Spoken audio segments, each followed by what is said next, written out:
Hey guys, what's up? It's me, Deo Gen Z, the new Nintendo branch of GamersCast. And today I have a special treat for you, the Best Games of '09 Nintendo Edition. Now before we start, let me just explain the process of voting and the tragedy that happened in the previous night. So, me and the rest of the guys were planning to do a video podcast on a new program we found called Uvu. Now, we thought Uvu would record our entire podcast, no problem. We have done it before on Skype, and we thought Uvu could do more than, one person to person. So we tried that out, and the podcast was an hour and a half. It was really great, full of lots of content, lots of humor. You guys would have really enjoyed it. Now I said would have because here's the thing. We didn't do our research, and apparently that Uvu service requires you to pay. Yes, the premium service for $18 a month is 5 minutes of recording. Yeah, so we were free users. You know what we recorded? Jack shit. We didn't record a damn thing. So that was an hour and a half of us basically conversating over the best games of '09 on all platforms, and none of it got recorded. So I apologize for that, guys, but hopefully I can make up with giving you a bit of Nintendo goodness. So let's start out on the Wii side of things. Now, the way that we did it last night, it was just us, and we basically took a vote and on the games for each platform. And these were the results for the Nintendo side. So if you don't agree with them, post a comment. Maybe we could do our own listener/viewer polls, see who actually agrees, disagrees, or has a different opinion. The winner is Mad World. Now, before everybody gets up in arms, I'm sure everybody thought it would be New Super Mario Bros. Wii.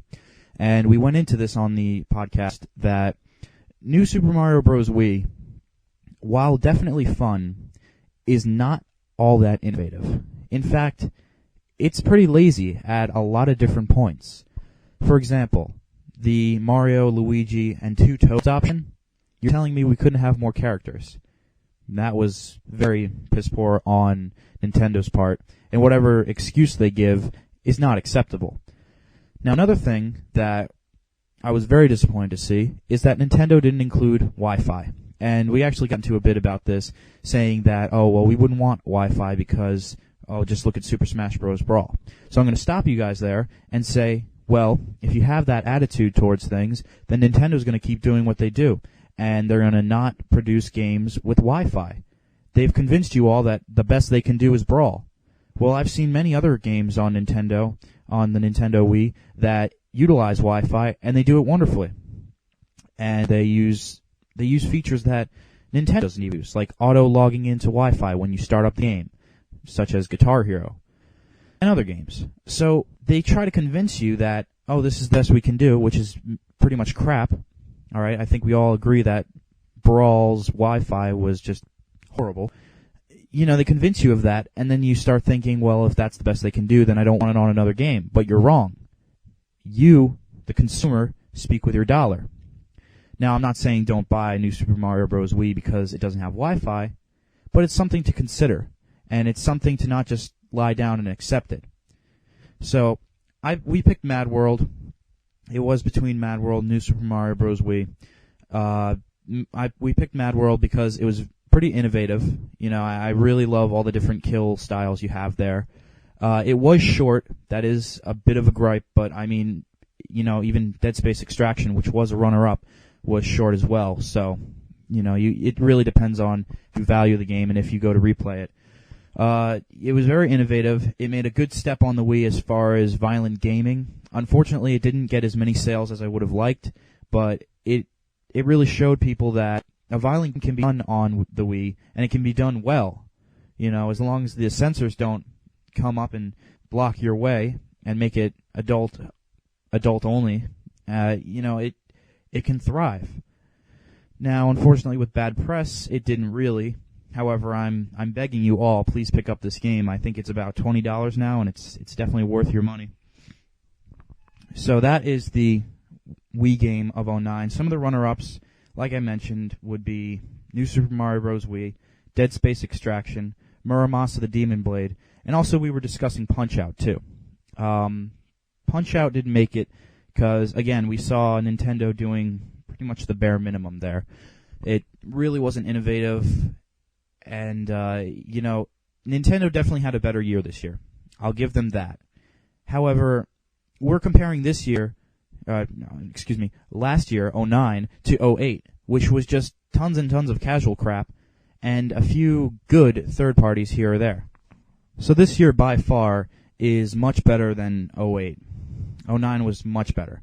However, we still see Nintendo really not doing a whole lot. Sure, they brought us Punch-Out! Excitebots was pretty good, but that wasn't mainly Nintendo. I mean, it's under the Nintendo name, but it wasn't Nintendo specifically. It's not like the top-tier Mario, Zelda, Metroid mix. They gave us New Super Mario Bros. Wii, but as I said, it didn't do a whole lot. It wasn't very innovative. It was fun. Don't get me wrong, it was lots of fun. And all these games were enjoyable, for the most part. We saw more new play control in America, because new play control was going on for a while in Japan. There were some hits and some misses. Donkey Kong Jungle Beat, that was a hit, although I do miss the bongos. I mean, that was kind of the novelty of that game. Pikmin, that was a very good game. We're still waiting on Pikmin 2, and apparently the Wii game Pikmin 3 is just not in existence. And of course, we have the best of the new play control series is the Metroid Prime Trilogy. I think this was wise of Nintendo to do, pricing all three games together as a bundle on one disc at $50 in a great metal case with exclusive art books. It was a fantastic package. Now there are misses as far as new play control goes. We have, of course, Mario Tennis, and it still begs to ask the question, why don't we have a Mario Tennis Wii? We have new play control tennis, but that sucks, but no Mario Tennis Wii. And, of course, we have Nintendo unveiling their new peripheral, because with every game comes a new peripheral with Nintendo, because they want you to buy it, so that's their hook. Oh, look, a plastic wheel. Now you want the game, right? Well, their new peripheral, for this year is the Wii Motion Plus, a little nub that, not really a nub, but little block thing that clips into the nunchuck port of your Wii Remote and is supposed to give you more accurate control. We saw Wii Sports Resort, which was, again, very lazy. I mean, it's just kind of a hardware demo to show what the Wii Motion Plus can do. And then we saw Tiger Woods. And Tiger Woods was probably the best game other than, take your pick, Virtua Tennis or Grand Slam. And we're promised that more exclusive games for Wii Motion Plus will be coming out in 2010. But then again, this is not a 2010 piece, what we expect. I may do that separate later on. But, so it was a much better year for Nintendo. However, you still see Nintendo just doing the bare minimum. And that's why I really wanted to give this award to Mad World, because they really went out there and they really, literally kicked ass. So, Game of the Year for Wii is Mad World. Now, going over to WiiWare, we have a few good games that caught my eye. One of which was Nink's Quest, however you want to say it, Bit Trip Void, and Lost Winds Winter of Melodious.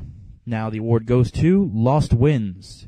When we were deciding this, not many people played WiiWare, but they did see Lost Winds. They were intrigued by it.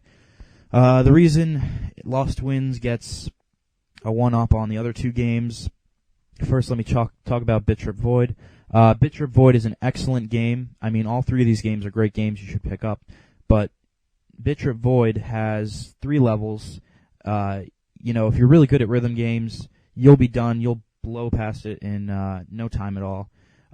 Nink's Quest, it was good. It was a good first attempt. I like that game. However, Lost Winds Winter of Melodious continues the Lost Winds saga, and you feel more of a connection in that game because you've had experience with these characters. There are new characters, new ways of manipulating the levels, mainly the season changes from spring to winter, and whole new abilities. It really just it completely improves upon its original predecessor, and I really enjoy that evolution. So that's That's what the award goes to. It goes to Lost Winds, Winter and Melodious. Again, all three of those great games, great runner-ups. Very hard to choose. And lastly, let's do the Virtual Console on the Wii side. Virtual Console this year was between two main games, and that would be Super Smash Bros., the original, and Lost Winds. Sorry, Legend of Zelda: Majora's Mask. Now, there was a bit of dispute on this choice. Mainly, it was me and Adam for Smash Bros., and Matt and Steve for Zelda. Now, the award goes to Zelda. And obviously it was a bit of a tie there, but the way that we broke the tie is somewhat discussing the factor that, Smash Bros. Is a fighter game. There's only so deep you can go with that. But Majora's Mask, what a fantastic game. And anybody out there who disregards Majora's Mask and says, Ocarina is so much better, or, your opinion is your opinion, but you can't disregard this game completely. It is a fantastic game. It's on a Virtual Console, and it won our Game of the Year for Virtual Console on the Wii. So, it's got an in-depth story. It was not the regular cliche Zelda that we are used to seeing, like in Ocarina or even Twilight in this day and age. It was a great game, and it takes quite a bit of time to finish it up, unlike Smash Bros. I mean, again, that's a game that you can plow through in no time at all. And if you don't have somebody who knows how to play Smash Bros. Or nobody at all to play Smash Bros. With you, it has no Wi-Fi, you're pretty much stuck playing against computers, and who needs that? So the award for Best Virtual Console Game goes to Legend of Zelda: Majora's Mask. Okay, so now let's move on to the DS/DSi side of things, and yes, DSi. That was the new DS for this past year. DSi, and of course DSLL, or XL, which will be coming in the future, is Nintendo's way of saying, we're still making money off the DS, but we need a new aspect, we need a new hook to get people to keep buying our systems along with the games. So they came out with DSi. It's a bit slimmer, longer, bigger screen, has a camera, microphone, all that stuff. I mean, the old one had a microphone. The big nuance is the camera. And the way that they advertise it is, oh look, you can take pictures of people. It's not so much about the gaming aspect, which is a shame because we haven't seen any DSi cartridge games, DSi specific. And I understand, I mean, that's a smart move on the developers because they can see that obviously DSi does not have full support of the hardcore market. It's mainly girls taking pictures of themselves and posting them on Facebook, which is funny because I do that myself. It's a nice feature, but it's not why I bought the DSi. So, DSi also came with a shop channel, much like WiiWare. However, it's really kind of a desert in the DSi shop. Sure, there are plenty of games you can get, but of course, not all are winners. Very few are. So we'll be talking more about DSi near the end of the video, but DS games, you don't have to worry. There are no DSi-specific games that you have to get a DSi for yet. So, DS Game of the Year. The choices we went through, and I realized we didn't talk about GTA Chinatown Wars much on the podcast. However, that was a fantastic game. The runners-up, or all the contestants, would be GTA Chinatown Wars, Scribblenauts, Mario & Luigi Bowser's Inside Story, and of course, Zelda Spirit Tracks. And the winner is Zelda Spirit Tracks. Big surprise, huh? Well, it was not a overall just royal flush by Zelda. There was some dispute about that. I personally was thinking to give the award to Bowser's Inside Story. I really love the Mario and Luigi sort of sidestep of Nintendo's Mario franchise, if you want to call it. And Bowser's Inside Story really improves upon so many elements of the previous games. You no longer have the babies with you, which I gotta say is a real relief of a big headache. I mean, they were fun at the time, but overall they were just annoying to manage. You can control Bowser.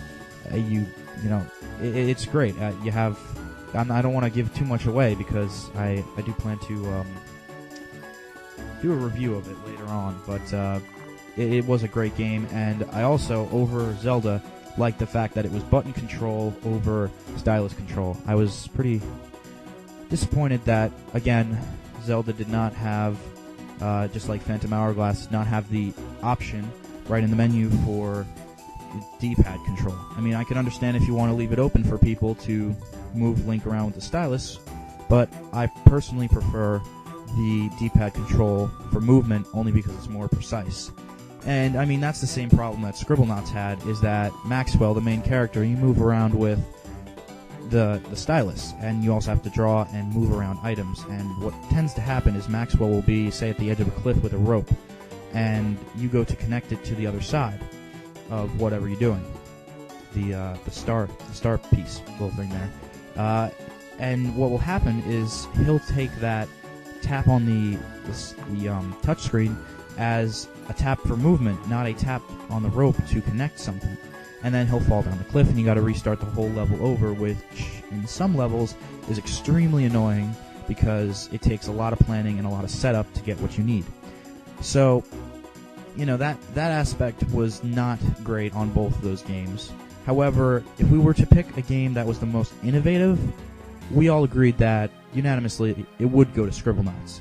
The fact that you can pretty much type in almost anything, I mean, it does have some limitations. Of course, you can't put anything that's copyrighted or vulgar, so no penises, sorry guys. However, you have basically go take a thesaurus or a dictionary and type in many, many things. And pretty much all of those will show up with the exception of a few. Pretty surprised Bug Zapper was not in there, but I mean, tons of things. UFOs to pancakes to toast, whatever you want. You can type it in and it's there. And each of them, pretty much all of them, have their own unique gameplay mechanics. So if you take a bomb and you put a fire under it, or you torch it with the flamethrower, it's going to explode.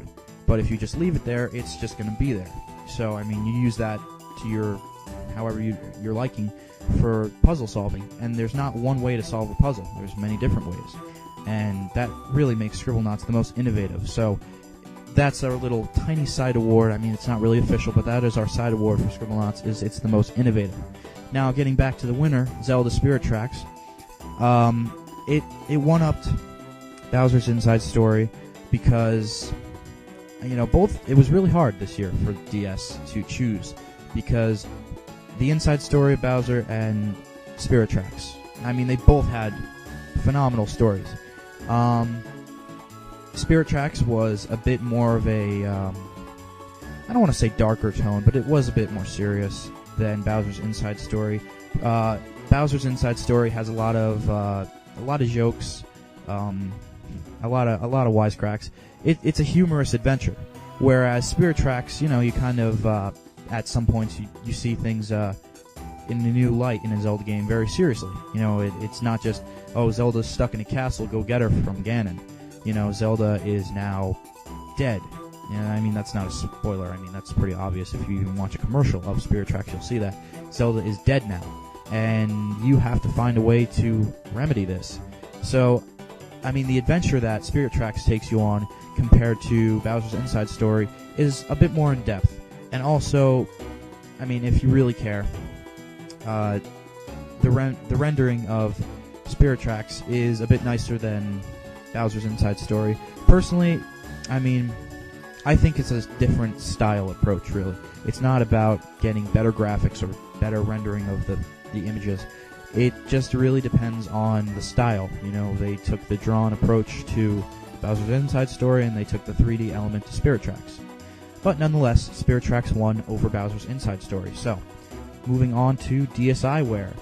Now, as I mentioned before, there are really not that many any excellent games. There are a few to note. The contestants for Best DSiWare Game this year would be Flipnote Studios, Donkey Kong vs. Mario Minis. I mean, I don't know the official title, but that's essentially what it is. And, of course, PictoBits, which is a sort of a a play on the 8-bit style of Yore and puzzle solving. So that's PictoBits. What Mario vs. Donkey Kong, minis is just that. If you have the DS cartridge game, you're really not going to need this game. So the winner would be Flipnote Studios. And what's funny about this game is it's absolutely free. The best game on DSiWare is Flipnote Studios. Free software, which is just humorous, but it's not put out by Nintendo, so there you go. Flipnote Studios is an animation editing program in which you can draw out your own animations and upload them to I believe it's called Hatena server, and you can also view other people's work. You can add sounds to it. It's really, really fun, and it utilizes the DS perfectly. I mean, this could have been put on any DS because it uses the microphone and it uses the touchscreen wonderfully. It's not really dependent on the camera as much as the other factors of the DS, which were already present. So, Flipnote Studio, free software, you can pick it up today, wins our award for Best DSiWare, and it'll be interesting to see where DSiWare goes from here, because as of now, the marketplace for that is pretty bare. You'll find some gems and you'll find some crap. It's really how it goes for almost any download service or even retail. However, it's pretty minimal right now, and hopefully it will expand. I may do a predictions for 2010 piece in the future, probably soon. But other than that, that is the awards. So, alright guys, I'm Deo Gen Z for GamersCast, and I will see you later.